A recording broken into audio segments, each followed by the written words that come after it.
ল কলেজে গণধর্ষণ সুর চড়াচ্ছে বিরোধীরা, বিজেপি পথে নামছে দিকে দিকে। আর সেই জায়গায় গতকাল দেখা গেল গোলপাড় থেকে গড়িয়াহাট পর্যন্ত শুভেন্দু অধিকারীর নেতৃত্বে হলো নারী সুরক্ষা যাত্রা, যে মিছিলে দেখা গেল সন্দেশখালী প্রতিবাদী মুখ রেখা পাত্রকেও।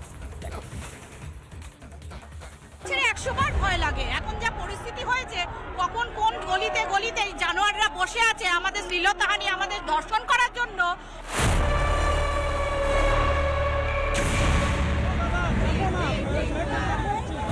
কসবাকাণ্ডের প্রতিবাদে রাজপথে বিজেপির মশাল মিছিল। গোলপার্ক থেকে গড়িয়াহাট পর্যন্ত শুভেন্দু অধিকারীর নেতৃত্বে বিরাট মশাল মিছিল। মিছিল থেকেই আন্দোলনের ঝাঁঝ বাড়ানোর হুঙ্কার বিরোধী দলনেতার। তার হাতে, তার পুলিশের হাতে কন্যা সুরক্ষিত নয়, বোন সিধি সুরক্ষিত। আমরা প্রতিদিনই না রাস্তায় থাকবো।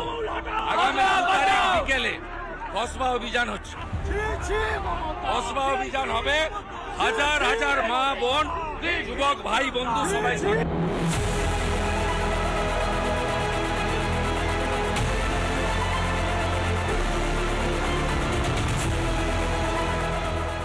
মিছিল থেকে পুলিশের বিরুদ্ধে স্লোগান বিজেপির। প্রতিবাদীদের বিরুদ্ধে আইনি ব্যবস্থা কেন?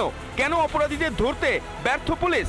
কেন শাসকের ইন্ধনে অপরাধে প্রশ্রয়? আন্দোলন করুন, নাগরিকরা বেরিয়ে আসুন, মা বোন দিদিরা বেরিয়ে আসুন।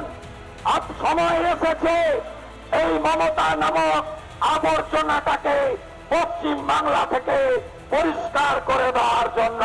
হাতে এই মুহূর্তে দেখতে পাচ্ছি এই মশাল, তারা মশাল জ্বালিয়ে কার্যত প্রতিরোধ করছে। এখানে মশাল জ্বালানো হচ্ছে একের পর এক, কারণ এখান থেকে বার্তা দেওয়া হচ্ছে যে রাজ্য জুড়ে যে পরিস্থিতি তারা বেড়েছে, এই মশালের মাধ্যমে তাদের যেই বিক্ষোভ, সেই বিক্ষোভ তারা অব্যাহত রাখবে।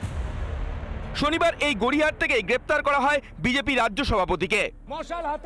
মশাল হাতে মিছিল, সেই মিছিলে নেতৃত্বে রাজ্যের বিরোধী দলনেতা শুভেন্দু অধিকারী।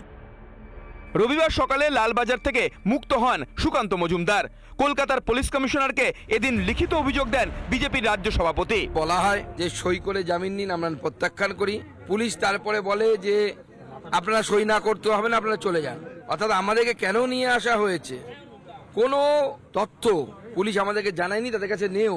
মহামান্য আদালতের কাছে বলবো যে পশ্চিমবঙ্গের পুলিশ যে সামান্য 2 পা হাঁটার মতো গণতান্ত্রিক অধিকার আমাদের রাখতে চাইছে না, আমাদের দিতে চাইছে না।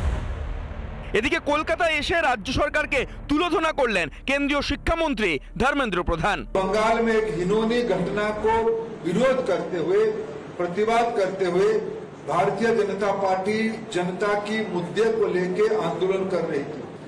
बंगाल की पुलिस आक्रोशित होकर सत्य को छुपाने के लिए मुखर रूप में बंगाल की जनता को ना कहा जाए, सुकांत दा को इसलिए गिरफ्त किया। फिर वही कहानी और बर्बरता और नुकसान करने वाले वही गिरो, वही तृणमूल कांग्रेस के गुंडे। मैं इसको कठोर से कठोर शब्दों में निंदा करता हूं। बंगाल की सरकार कब चेतेगी पता नहीं, कब ममता दीदी जिम्मेवारी लेगी पता नहीं, उनकी गुंडों को घर भेजेगी पता नहीं। একের পর এক নক্কারজনক ঘটনা আর কতদিন? এ মাটিতে যত পাপ করে গেছো সব পাপ আছে জমা। মানুষ তোমায় ঘিরবে কালকে, করবে না কেউ ক্ষমা, করবে না কেউ ক্ষমা, করবে না কেউ ক্ষমা। রিপাবলিক বাংলা। নানা ধরনের কন্টেন্ট দেখার জন্য লাইক করুন, শেয়ার করুন আমাদের ফেসবুক পেজ, সাবস্ক্রাইব করুন আমাদের ইউটিউব চ্যানেল। পাশাপাশি অন্যান্য ব্রেকিং নিউজের জন্য অবশ্যই চোখ রাখুন রিপাবলিক বাংলায়।